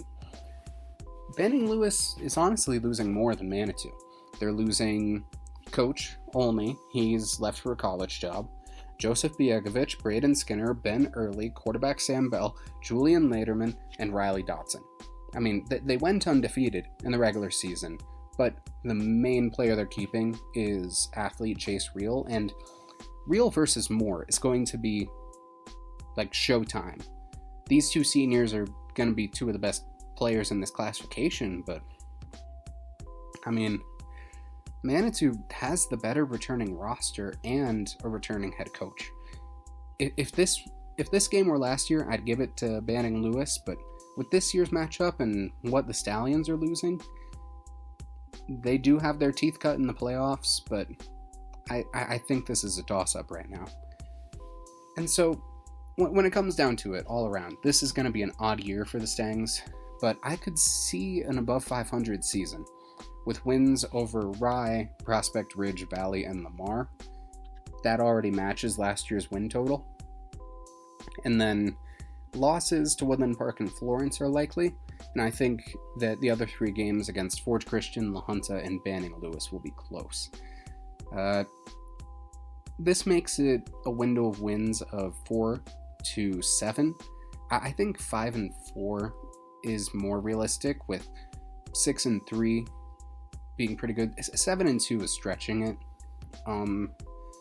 But I think they'll either go 1 and 2 or 2 and 1 in the games with Forge, La Junta, and BLPA. So, just going over it, that is wins over Rye, Prospect Ridge, and Valley. Toss-up with Forge Christian, loss to Florence. Toss-up with La Junta, win over Lamar, loss to Woodland Park. Toss-up with Banning Lewis Academy. And next on my preview list is the Woodland Park Panthers. And with this, I have to make another disclaimer. Woodland Park is Manitou Springs' secondary rival across all sports. In football, they're the primary rival. Since I went to Manitou, I'm trying to disregard all my biases and whatnot. I will say, having watched the film from this game last year, not that it wasn't an intense game, but honestly, this is not a rivalry worth... And I watched the film. I saw the film. This is not a rivalry worth, roughing the kicker 3 times with the same player, and that same guy also intentionally giving another player a concussion. Not worth it. Not worth another guy getting 5 stitches at all. So I'm going to disregard all that. Said my piece. When we're looking at Woodland Park last year, though, they did go 3-6, starting off with a loss to Summit 0-21, loss to Salida 16-0, loss to Florence 2-26, win over Colorado Springs Christian 24-7, win over Manitou Springs 25-24, loss to La Junta 0-52, loss to Sand Creek 18-26, win over Lamar 49-13, and a loss to Alamosa 7-43. In terms of key departures for the Woodland Park Panthers, there's really only 2 guys. Griffin King, he had 265 receiving yards, 1 touchdown, 37 tackles, 3 picks, 52 yards on those picks, 10 pass deflections, 1,126 punt yards with a 39-yard average, a conversion, and went 1 for 1 on PATs. And then Evan Bamesberger, he had 250 receiving yards, 3 touchdowns, 38 tackles, 1 for loss, 6 picks, 4 pass deflections, and 300 kick return yards. Those are really the only 2 major departures for Woodland Park, and they're keeping a lot of this core, especially offensively. Starting with Marcus Schoenberger, the quarterback, he won a Playmaker of the Week last year for that win over Woodland Park. 1,060 passing yards, 11 tutties to 4 picks, 115 rush yards, 1 touchdown, 21 tackles, and 1 interception on defense.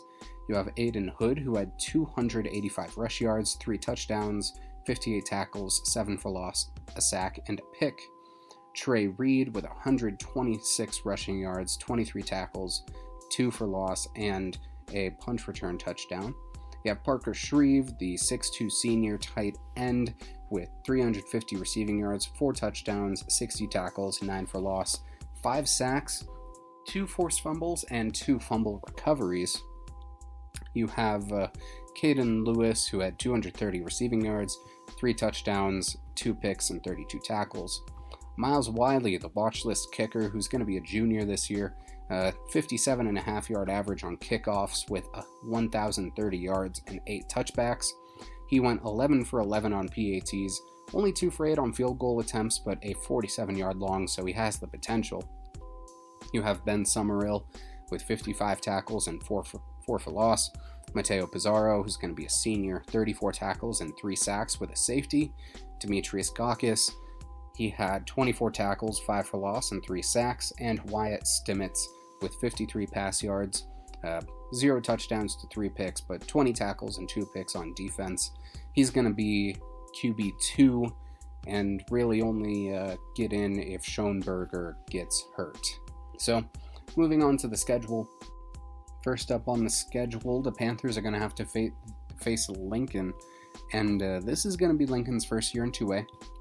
I don't think they'll do particularly well. They have not had an above 500 season since 2017. Well, no, they haven't had a 500 season since 2017, haven't gone above that mark in 20 years. The Lancers are losing their top 3 receivers and a third of their starting defense, and Woodland beat teams at and above Liberty's level with the players they're returning. And while I think King Stansel will make this a game for Liberty, I think Woodland will win by at least 2 to 3 scores. Next is Salida, which is going to be tough.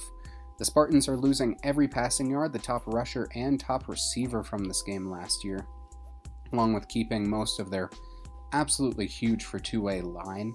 Along with all that, they have Brody Hudson, who's a great punter, and Newcomer of the Year finalist Kason Pridemore. And while the Panthers aren't losing much, they still got shut out in this matchup last go around. Last year, though, Salida got 9 sacks in this game, and that was due to their overpowering defensive line. I don't see anyone from Woodland stopping that right now, so I give this game to Salida. Next up is CSCS, who was Woodland's first win last year, upsetting the eventual playoff-bound Lions. The Panther secondary forced sophomore QB Jonathan Singh into 4 picks, but the only problem with this win, CSCS's starter, now senior Jace Velasquez, was injured. He didn't play. Velasquez isn't a perfect quarterback, but he's not the type of guy to throw 4 picks in one game. The Lion defense actually did pretty decently against the Panthers last year, but their offense did not hold up without Velasquez. I believe that with him back, this will be a much closer game, and if Will Moore and Eddie Harmon are on it, CSCS will make this a win. If Moore only gets 37 rush yards again, though, I'd give this to Woodland. Basically, there are too many variables to say for sure, but I'll call it close.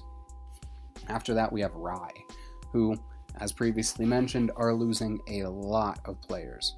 From All-State running back Dylan Herney to their quarterback to half their defense. This is going to be a rebuilding year for the Thunderbolts. As such, with Woodland keeping most of their playmakers, I think Woodland will take this one. I'm not sure who on Rye is left to stop Shreve and Schoenberger, and even if they are stopped, Wiley will just bang one in from 40. Woodland takes it. Then we have Banning Lewis Academy, which, as said during the Manitou preview, is another weird team to look at. Chase Reel will be the best player in this matchup, but the surrounding pieces have changed a lot. Losing most of the offense and half the defense, along with their head coach, the Stallions are in a very difficult position. Last year, BLPA wins this no problem. This year, though, I think Woodland probably wins it. They may not have the best team in the world, but they have the chemistry and continuity that the Stallions will lack. Lamar should be an easy win after that, though. The Thunder were last in conference last year, and Woodland won by 36.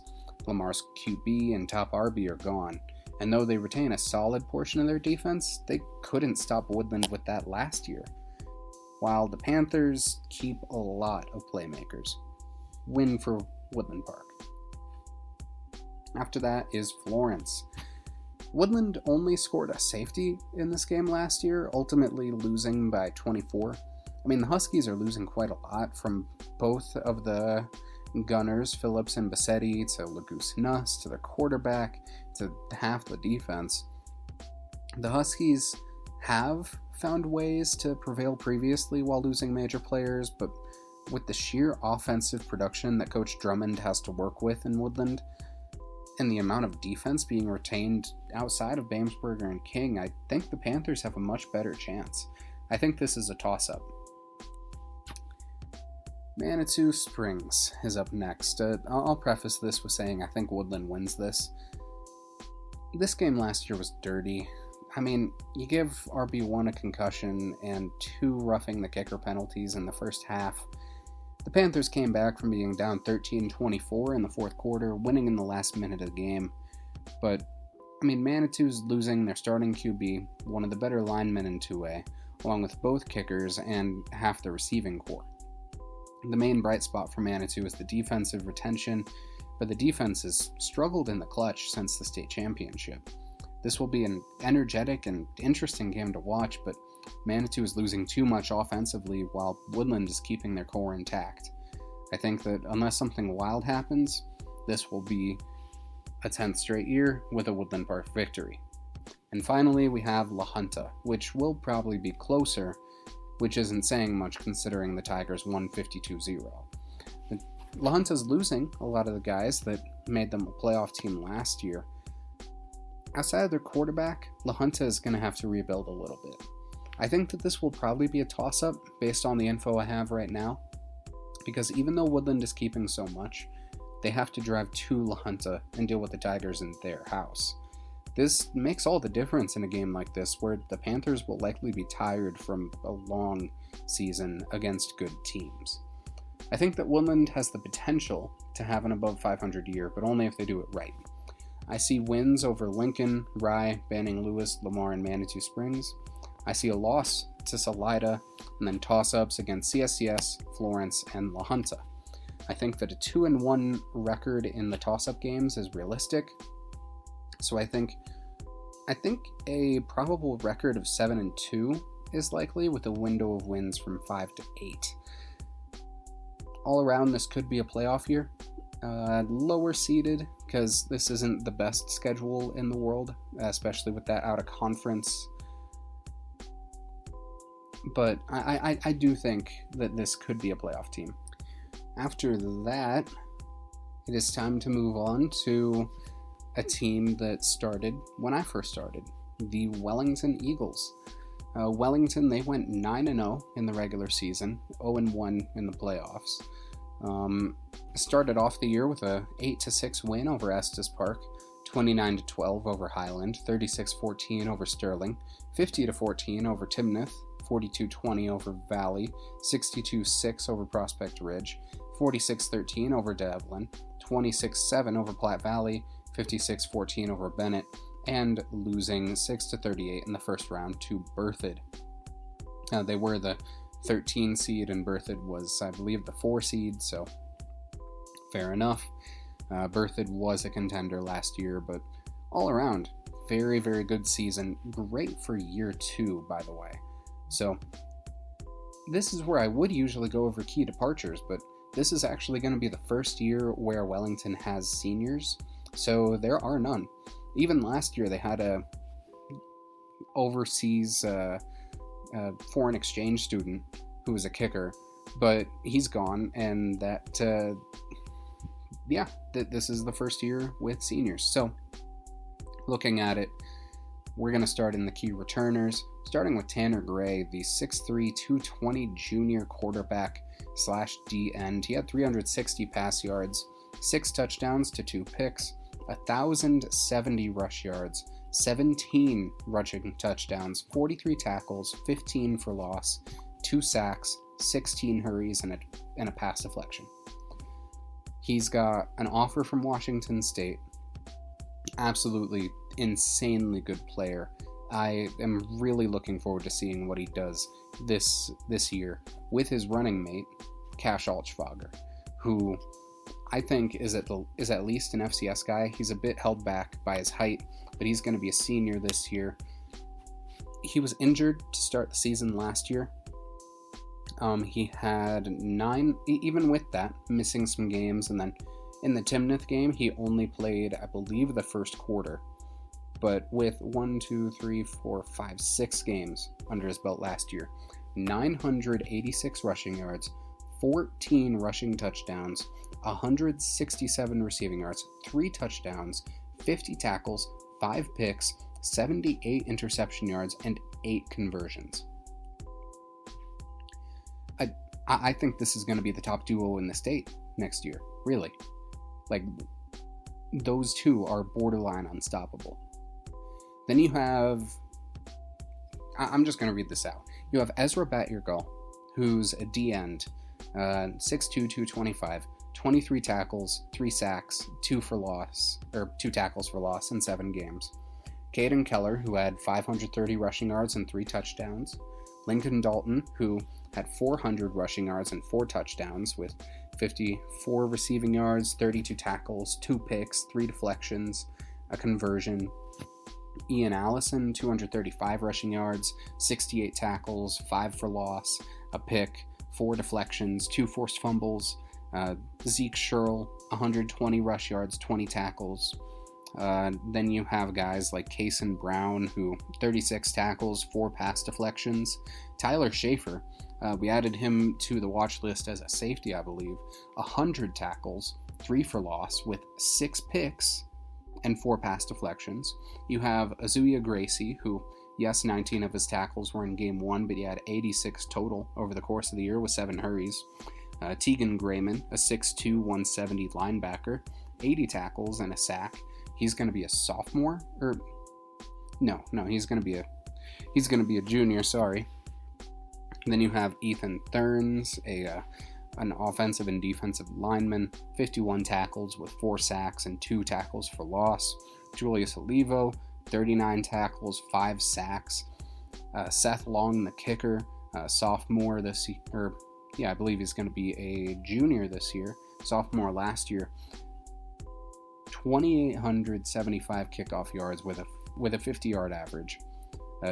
About 29 yards average on punts with 370 yards. 4 for 9 on PATs, but he can get better. And then X Factor, coming back, Tanner Smith. He's going to be a senior. I won't say why, but he was out all of last year for a justifiable reason. But his sophomore season, he had 29 tackles, 2 for loss, and a sack. I think he's going to be one of the top defensive ends in the state. We'll see how it goes. When we're looking at the schedule, we're starting out with a week 0 out-of-state game for Wellington against Colonial. That team is from Florida in Orlando. And the Grenadiers went 1-9 last year, with that one win being over a 0-10 Cypress Creek. They don't have any stats posted, but they are only losing 3 seniors on that roster. Wellington, on the other hand, is coming off an undefeated regular season where, though they beat some pretty bad teams, they still downed a couple of playoff opponents. I think the 2 players on Colonial's roster will cause problems, being Aiden Pizarro and Marquan McLeod. Pizarro is 6 foot 285 and McLeod is 6'1", 335. Now, Wellington requires linemen to be able to bench a certain weight to be able to start, so I don't doubt their conditioning. But there's only so much you can do against guys like that, and when you focus on unmovable objects, DNs and linebackers can break through. Plus, with Wellington traveling to Orlando for this, I could see this potentially going Colonial's way. And when I say that, I mean only like 25% of the time. Like, I see a world where it happens, but it isn't likely. With Tanner and Cash, I don't see a peer that can stop them for Colonial. I think Wellington wins this probably 70 to 75% of the time. I think Wellington has the edge. Then we have Fort Lupton. The Blue Devils are losing star receiver Anthony Bland Mendenhall, but keep quarterback and leading rusher Royce Guerrero. I think the Eagles will probably win, though, due to their secondary. Guerrero, he threw 15 picks last year to only 10 tutties, and will be losing kicker Frankie Flores. I mean, RB1 Caden Taylor, who was also the leading tackler, he graduated. And while Giovanni Carlton is going to be interesting to see how Wellington counters him, Wellington is a better team, and they beat teams on Fort Lupton's level last year. They're only getting better. I give this to Wellington. Next up is Mountain View, who is tough because while they may be losing their quarterback, they have already started their transition to the new guard, and they did so in the middle of the year last year. They trended up, but I think Wellington has the advantage. Every player for Mountain View has a counter on the Eagles roster, except for Spencer Baranovich, but I don't think Mountain View has a stop for Gray or Altschwager. I think this is a game where Gray has something like 200 rushing yards, because I don't think anyone there can bring him down. Plus, with Altschwager patrolling the skies, on unlimited snaps, he'll probably haul in a pick here. I'd be willing to bet money on that. With a relatively inexperienced QB, I give this to Wellington. Timnath, though, is tough. They're not losing much, but what they are losing is more than the Eagles. Quarterback Jackson Craig, he transferred over to Roosevelt, and they've brought in a new offensive coordinator. Last year, Wellington did win by 36, and it'll be difficult for Timnath to turn that kind of result around. With it being early in the season, I can see Timnath still getting used to the new quarterback and scheme, and if the Cubs are all put together, I can see it being close, as they have a lot of talented players, from the Hochhalters to the Kolchaks to Jackson Barker, but even in Canvas Stadium, which this will be a part of this year's Canvas Community Classic, it'll be a tough ask for the Cubs, but I'm looking forward to it. Next up is a playoff rematch against Berthoud. The Spartans are losing some good players, their top rusher, quarterback, and top 2 defensive guys. Skylar Stryker is back at quarterback, and he's going to have some serious receiving talent like Weston Petrowski. Looking at last year's game, 240 of 290 rushing yards are graduated, along with every passing yard. 6 of 8 top tacklers from that game have also gone, while Wellington is only getting better. The thing is, though, Wellington lost by 30. That's hard to come back from. And, Corey Tickner and Travis Peoples were both Coach of the Year finalists. And while I see these two making this a close game, with the talent that Wellington keeps and what Berthoud is losing, this is going to be a toss-up, and there aren't many worlds where this isn't an exciting game. After that, we have University, which is another odd one. This will be the first showdown between these two programs, and University has some ground to cover.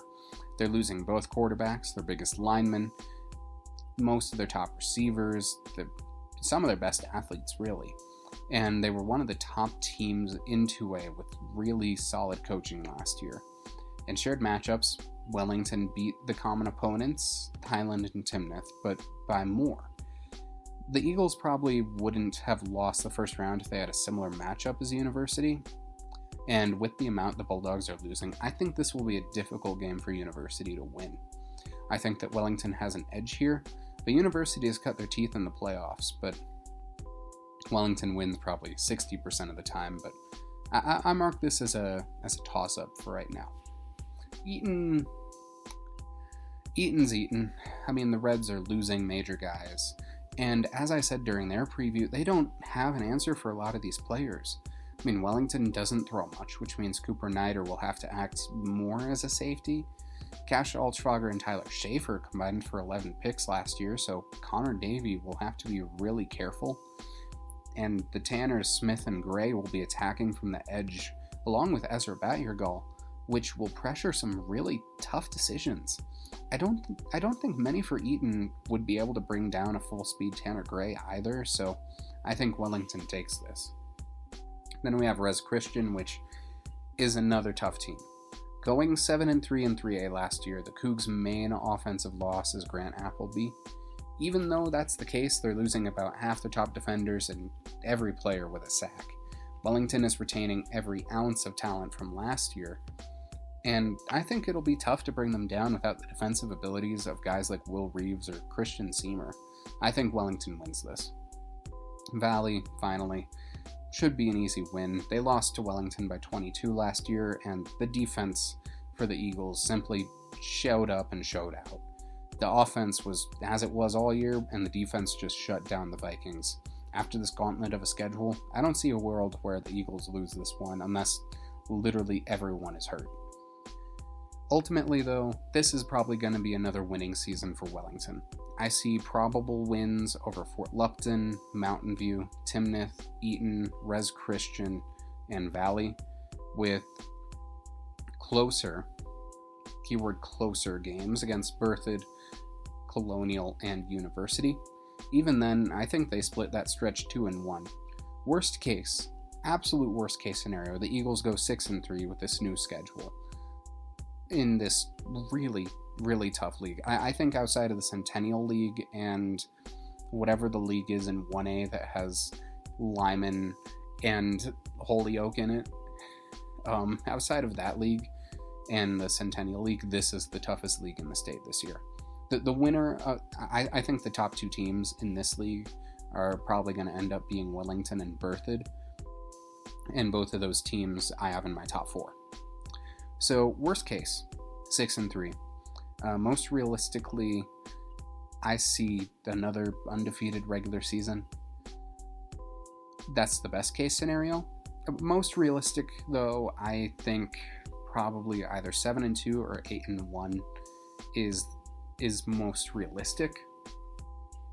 But honestly, that window of wins is between 6 and 9 for a reason. So ultimately, again, that is closer game against Colonial, win over Fort Lupton, win over Mountain View, win over Timnath, close with Berthoud, close with University, win over Eaton, win over Res Christian, win over Valley. And so last but not least, in this series of season previews, we have the Timnath Cubs. Now, last year, Timnath, they went 2-7 in year 2 as a program, starting off with an 0-43 loss to Berthoud, a 25-22 win over the Academy, first one in program history. Congratulations again to Alex Kolchak. Then we have a 49-7 win over Prospect Ridge, 14-50 loss to Wellington, 7-35 loss to University, 27-42 loss to Arvada, 10-28 loss to Sterling, 7-12 loss to Weld Central, and 17-44 loss to Brush. In terms of key departures, really only the one. You have Jackson Craig, the now sophomore quarterback who transferred over to Roosevelt. He had 813 pass yards with 5 touchdowns and 7 picks last year. I mean, that is a loss that hurts, and it's going to be interesting to see how that goes, but there are a couple of guys lined up and a new offensive coordinator, so I'm not going to press the alarm button yet. I think that this still does have the potential to be a good season for the Cubs. First year in 3A. But in terms of key returners, the name that's become synonymous with Timnath is that of Vince Hochhalter, the 6-foot, 210-pound running back / linebacker.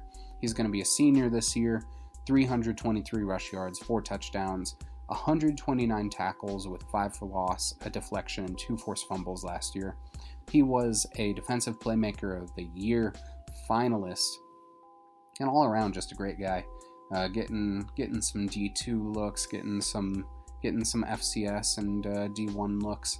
All around, I'm really hoping the best for Vince. I'm hoping that he gets as fast as he can as well. And yeah, I think he's going to do pretty well for himself this season, along with his brother, Ivan Hochhalter. He's a linebacker, Newcomer of the Year award winner last year, not just a finalist. He had 86 tackles, 4 tackles for loss, 4 picks, 4 pass deflections, 4 forced fumbles, and 4 fumble recoveries. 4 seems to be his magic number. All around, great season from Ivan Hochhalter there. Then after that, we have Kyle Nelson, who on the down low is rumored to be one of the next guys up at quarterback. He had 81 pass yards last year, 64 rush yards, a 1 rushing touchdown, and 40 receiving yards last season. And his main target is another Newcomer of the Year candidate from last year, Jackson Barker, the 6'3", 185 receiver. He had 374 receiving yards, 3 receiving touchdowns last year.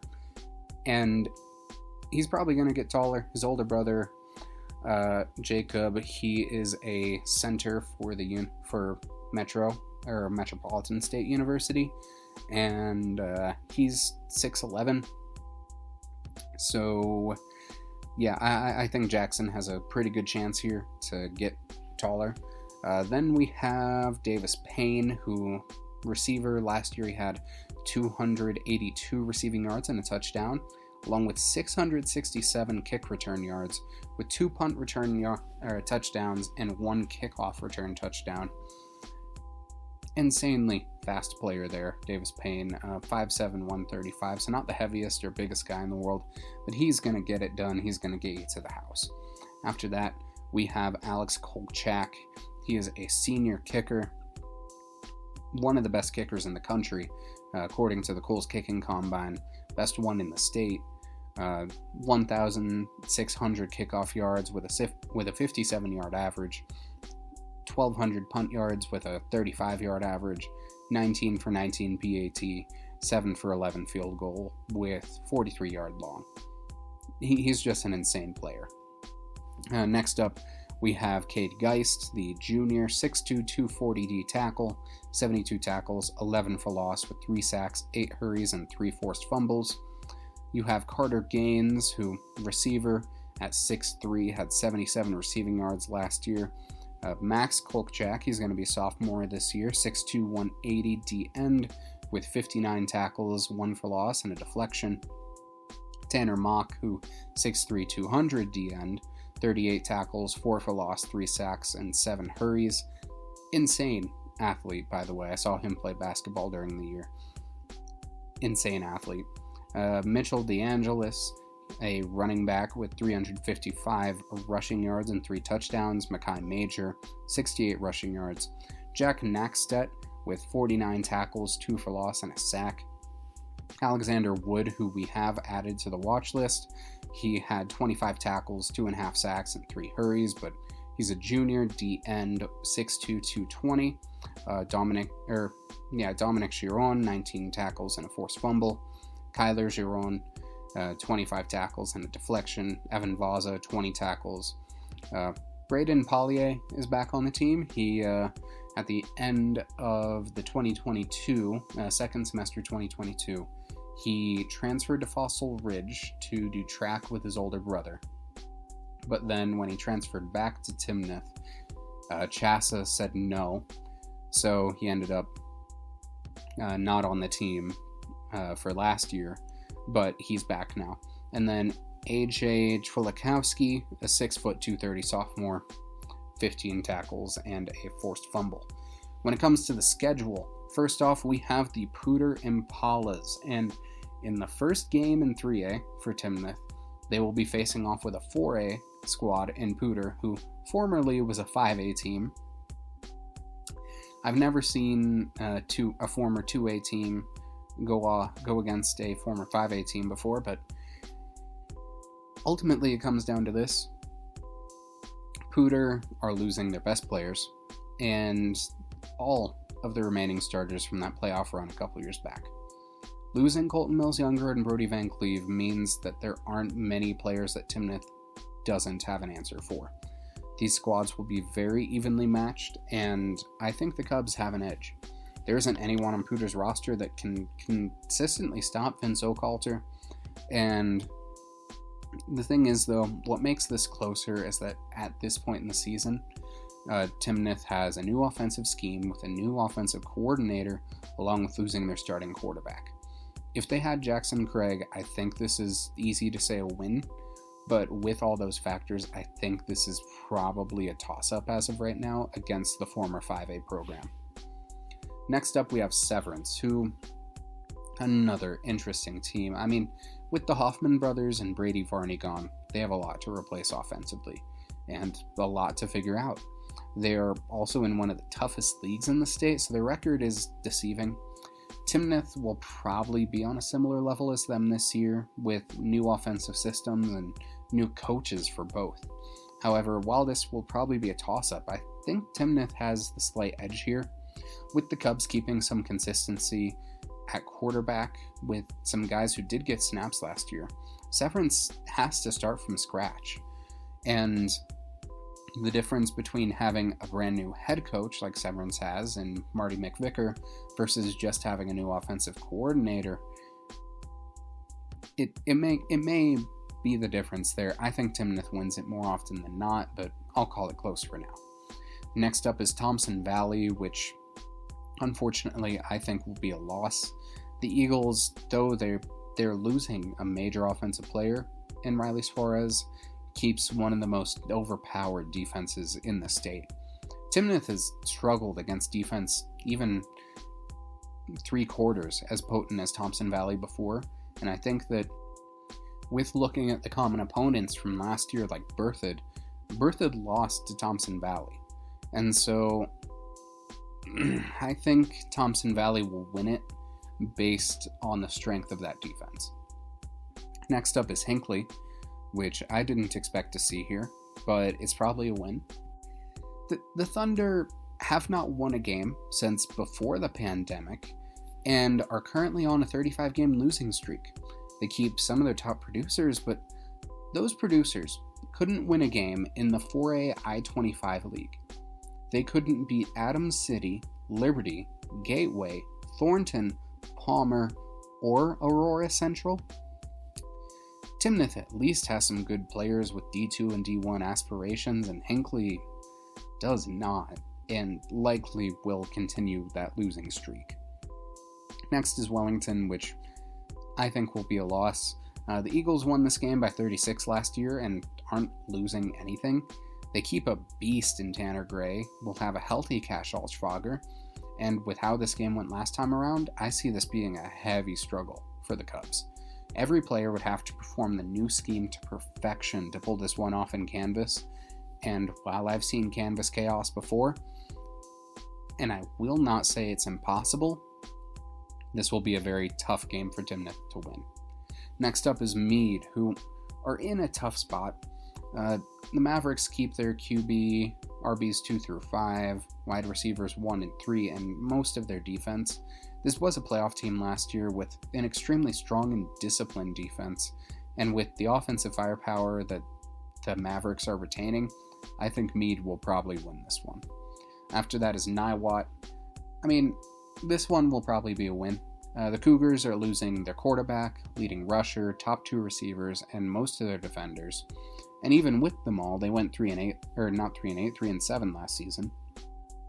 Timnath did about the same against similar teams, but are keeping many more players, so I give this to the Cubs. Next up is Windsor, which will probably be a loss. I have Windsor as my number 1 team in 3A next year, as of right now, when I'm recording this. The Wizards were an Elite 8 team in 4A last year, and though they're losing 7 players between D2 and D1 graduates, they keep a tackle with 10 Power 4 offers in Deacon Schmidt, and really good guys like Sam Cooper, Kyle Phelps, John Stevens, Robert Nahara. Windsor's offense is going to be a lot to handle, and they have enough defensive experience returning that I would be worried about Timnath moving the chains very much. I think this is a Windsor win. Next up is Greeley Central, which should be a Cub win. I've discussed them a few times, and while Carlos Cardoza is staying, every other impact offensive player is graduating out, as is most of the defense. That group of guys only went 4-6 last year, beating some of the worst teams in the state, and without Shanoa Trujillo, I think this will be a rebuilding year where Timnath can take advantage. After that is Northridge, which was odd last year. The Grizzlies started 5-0, but ended the year 0-5. They retained quarterback Justin Thill, but he threw 13 picks last year. Further, the Grizz are losing running back Raul Gallegos, who is the main playmaker for them, along with wide receiver 1, their kicker, and their sack leader. I think that even though Northridge likely would have won last year, with Gallegos gone, this team is going to struggle even more. Timnath has a very good chance to head down to Greeley and snatch this game from the jaws of the beast. And overall, this will be a tough season for Timnath, but I think they'll get to 500 this year. I see likely wins over Hinckley, Niwot, and Greeley Central, with likely losses to Thompson Valley, Wellington, Meade, and Windsor. This leaves toss-ups against Poudre, Severance, and Northridge, where I think the Cubs will go at least 2-1 in that stretch, making it an overall record of 5-5 this year, with a ceiling of 6-4 and a floor of 3-7. regardless, it would be the best win percentage season in school history. So, just as an overview, that is a toss-up against Hooter and Severance, lost to Thompson Valley, win over Hinckley, lost to Wellington, lost to Meade, win over Niwot, lost to Windsor, win over Greeley Central, toss-up with Northridge. And that'll do it. That is the last of my season previews. It is wild. It took a lot of research, a lot of Googling, a lot of watching film. I did the best I could with them. But overall, I hope that this was a good insight for you all into what this season is going to look like for different programs around the state. Keeping track of all these is tough, man. But listen, I'm sure that you all are going to have great seasons. I really hope that you all have great seasons, because I don't want to see anyone fail. I was talking about this in the last preview.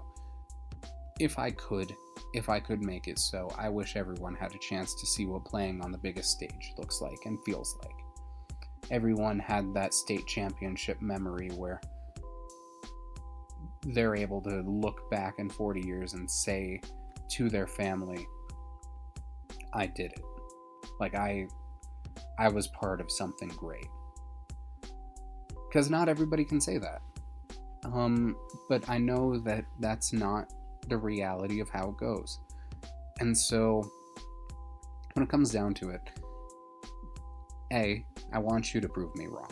If I predicted your team to do poorly this year, or be mediocre, I want you to prove me wrong. I want you to do well. And it's tough, because some people are going to hear that and think I'm just saying that, but no, I want you to prove me wrong. Prove me wrong on the field. But also, I hope that individually, you guys have good seasons. All of you. This state isn't as recognized as we should be nationally. And so, if you guys go out there and do the best you can and have as good of seasons as you can, I can see this one being a year to remember.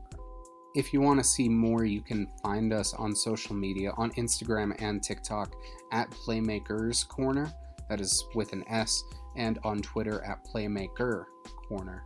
You can probably guess it was already taken when we got there. Alright, well, and so ultimately, I'm gonna hop off my soapbox here, but you all stay safe, stay hydrated, make sure that you're staying safe in this heat, and I'll catch you all on the flip side. So, hope we all are able to have as good of seasons as we can. Peace.